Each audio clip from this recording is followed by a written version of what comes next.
अस्सलामुअलैकुम रहमतुल्लाहि बरकातहू। प्यारे बच्चों, जमात चाहरुम मजमून रियाजी में हमने जो है पैमाइश ये सबक शुरू किया है। इससे कबल वीडियो में हमने जो है किलोमीटर का तारुफ इससे मुतालिक मालूमात हासिल की थी। आज के इस वीडियो में हमें जो है कमियत या वज़न से मुतालिक मालूमात हासिल करना है। प्यारे बच्चों, रोज़मर्रा ज़िंदगी में आप ऐसे कई अल्फाज सुनते होंगे कि 4 किलोग्राम शक्कर, 2 किलोग्राम शक्कर, 1 किलोग्राम तूर दाल, आधा किलोग्राम पोहे, 1/4 किलोग्राम चाय पत्ती, मसाला 50 ग्राम, इलायची 20 ग्राम। ऐसे बहुत सारे अल्फाज जो है ये आप रोज़मर्रा ज़िंदगी में सुनते हैं। अब जो है किलोग्राम यानी वज़न जो है, वज़न नापने की मियारी इकाई क्या होती है? किलोग्राम होती है। आप जब दुकान में गए होंगे तो आपने देखो ऐसे आप बाट देखे होंगे, जैसे 5 किलोग्राम का बाट, 1 किलोग्राम का, 500 ग्राम, 200 ग्राम, 100 ग्राम, 50 ग्राम। अब इसके अलावा बाट की बजाय आज जो है इलेक्ट्रॉनिक तराजू आ गए हैं। तो इलेक्ट्रॉनिक तराजू में देखिए, जैसे हमने 1 किलोग्राम शक्कर अगर मांगे तो 1 किलोग्राम यानी 1000 जब ऐसा लिख कर आते हैं नंबर, तब हमको 1000 करके यानी 1 किलोग्राम शक्कर दी जाती है। 500 जब लिख कर आएंगे तो हमको आधा किलोग्राम शक्कर दी जाती है ना। 250 जब लिख कर आएंगे तो हमको 1/4 किलोग्राम शक्कर दी जाती है। तो जो है वज़न जो है वो क्या होता है? ग्राम में नापा किलोग्राम और ग्राम में नापा जाता है।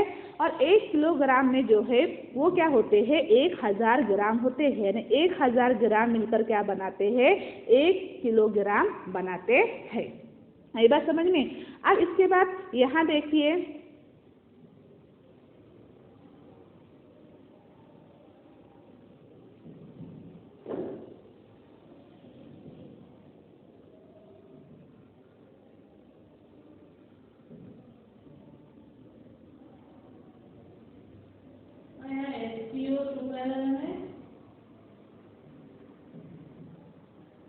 पल्सेस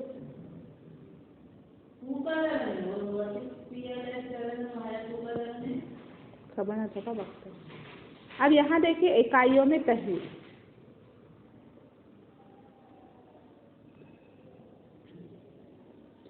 अब इकाइयों में तहवील दिया गया है कि 4 किलोग्राम में कितने ग्राम होते हैं।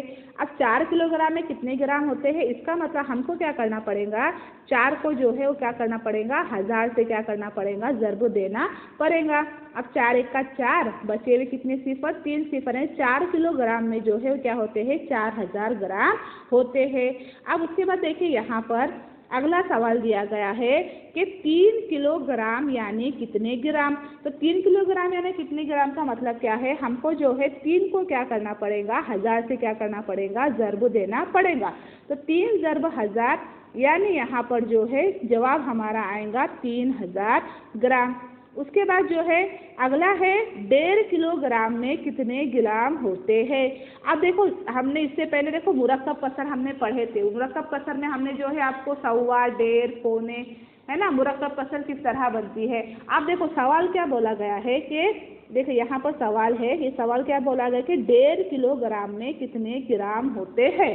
अब 1.5 किलोग्राम, तो इसके लिए आपको सबसे पहले क्या करना पड़ेगा? 1.5 किलोग्राम के लिए हमें क्या करना पड़ेगा? पहले इसको कसर में तहवील करना पड़ेगा। अब 1.5 किलोग्राम की मानी क्या होती है? 1.5 किलोग्राम बनने के बाद पहले देखो 1.5 का मतलब कि 1 मुकम्मल है ना। 1.5 किलोग्राम का मतलब क्या है? 1 मुकम्मल है। और ये आधा यानी ये हो गया 1.5 किलोग्राम। इसको पहले कसर में जब तक हम नहीं लिखते तब तक जो है हम तहवील नहीं कर सकते। ये हो गया 1.5 किलोग्राम। अब बोला है कि 1.5 किलोग्राम में कितने ग्राम होते हैं। इसको क्या करने का, देखो ये 1 है ना। अब 1 किलोग्राम में कितने ग्राम होते हैं? तो 1000 ग्राम। तो 1 ज़र्ब 1000 लिखे, फिर जमा। अब 1 किलोग्राम यानी 1000 हो गया, तो आधा किलोग्राम यानी कितना हुआ? 500। तो हम क्या करेंगे? यहाँ पर 500 लिखेंगे। ठीक है, ये हमने 500 लिखे। अब 1 ज़र्ब 1000 यानी ये हो गया 1000 बराबर, जमा 500। 1000 जमा 500 बराबर आया 1500 500 ग्राम, यानी 1 किलोग्राम में जो है वो 1500 ग्राम होते हैं। देखो पहला स्टेप क्या है, 1.5 किलोग्राम, यानी पहले हमको इसको 1.5 को क्या करना पड़ेगा, कसर की सूरत में लिखना पड़ेगा, तभी जो है हम मिसाल ये हल कर सकते। तो हमने 1.5 किलोग्राम को कैसा लिखे, 1.5 का मतलब क्या हुआ, ये 1 मुकम्मल है और ये दूसरा क्या है, आधा है। अब 1 ज़रब 1000 जमा 500, 1 ज़रब 1000 यानी 1000 जमा 500 यानी 1500 ग्राम। अब अगला क्वेश्चन देखो इस तरह दिया है कि 1.25 किलोग्राम में कितने ग्राम होते हैं। तो 1.25 किलोग्राम में कितने ग्राम होते हैं, तो पहले क्या करना है हमको 1.25, तो 1.25 को कसर में कैसा लिखते हैं, तो 1.25 का मतलब होता है 1 मुकम्मल, 1.25 1 और इसका मतलब होता है 1 मुकम्मल और दूसरा हिस्सा पाव, तो पाव को हम कैसा लिखते हैं 1/4। तो 1.25 किलोग्राम यानी क्या होगा 1/4 किलोग्राम। आप क्या करो, इसको तहवील करो, तो तहवील जब हम करेंगे तो 1 किलोग्राम का मतलब क्या हुआ 1 ज़रब 1000, क्योंकि 1 किलोग्राम में 1000 ग्राम होते हैं, जमा पाव, तो 1000 का जो पाव आता है वो कितना आता है 250, कितना आता है 250। अब 1 ज़रब 1000 का मतलब हो गया 1000 जमा 250 बराबर हो गया 1250 ग्राम। बात समझ में आई आपको, कैसा हो गया 1250 ग्राम। नेक्स्ट क्वेश्चन दिया है कि 4.25 किलोग्राम में कितने ग्राम होते हैं। क्या सवाल दिया है, 4.25 किलोग्राम में कितने ग्राम होते हैं, है ना। देखो इसको अगर आपको ऐसा नहीं आता तो मैं आपको ऐसा बताती हूँ, एक मिनट। यहाँ दिया है 4.25 किलोग्राम में कितने ग्राम होते हैं, तो यहाँ पर समझिए इसको, यहाँ हम सवाल लिख रही हूँ 4.25 किलोग्राम में कितने ग्राम होते हैं।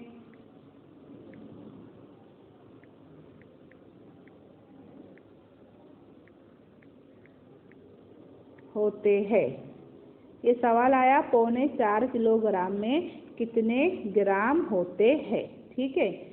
ये सवाल हमने लिख दिए। अब पहले क्या करना पड़ेगा हमको, 4.25 को क्या करना पड़ेगा, कसर में लिखना पड़ेगा।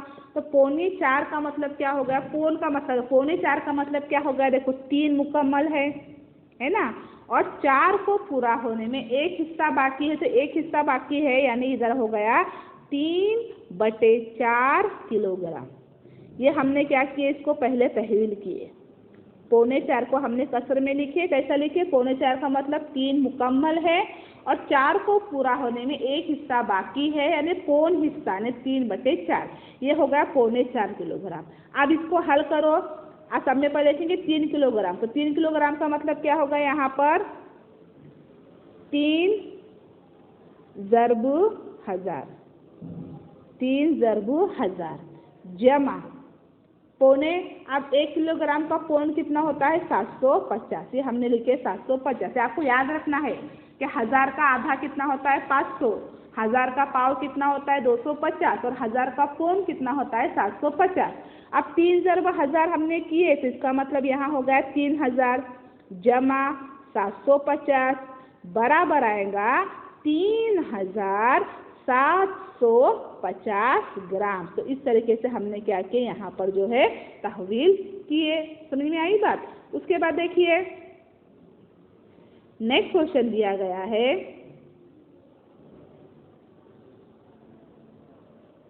हाँ सवाल इस तरीके से है कि 3.5 किलोग्राम गेहूं नापने के लिए दुकानदार को कौन से बाट इस्तेमाल करने होंगे। अब कितने किलोग्राम हमको गेहूं नापना है, 3.5 किलोग्राम, तो यहाँ हम लिखेंगे 3.5 किलोग्राम गेहूं,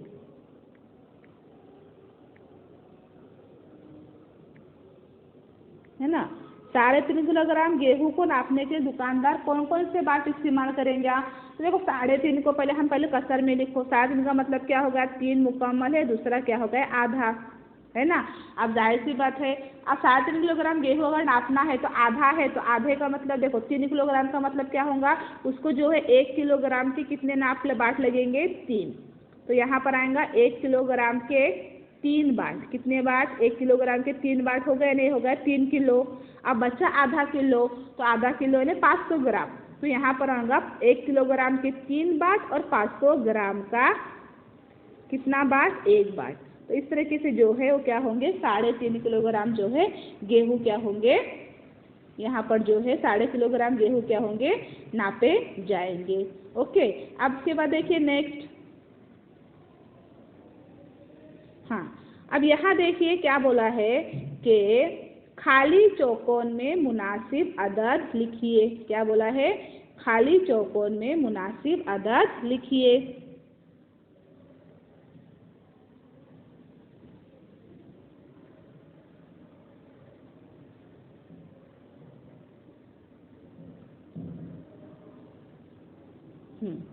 यहाँ पर बोला है कि 100 ग्राम के डैश नाप यानी 1000 ग्राम। तो देखो 100 ग्राम के जब हम 10 नाप इस्तेमाल करेंगे तब कितने ग्राम होते हैं, 1000 ग्राम। अब 200 ग्राम के डैश नाप यानी 1000 ग्राम, तो जाहिर सी बात है अगर 100 ग्राम के अगर हम 10 नाप इस्तेमाल करेंगे तो 200 ग्राम के कितने होंगे, उसका आधा यानी कितने ग्राम, 5 ग्राम। और 500 ग्राम के डैश नाप, तो 500 ग्राम के कितने नाप, 2 नाप। तो उम्मीद करती हूँ कि आपको ये समझ में आ गया होगा। बाकी जो मश्क है जो करके मेरे पर्सनल नंबर पर सेंड करना है। जज़ाकल्लाह।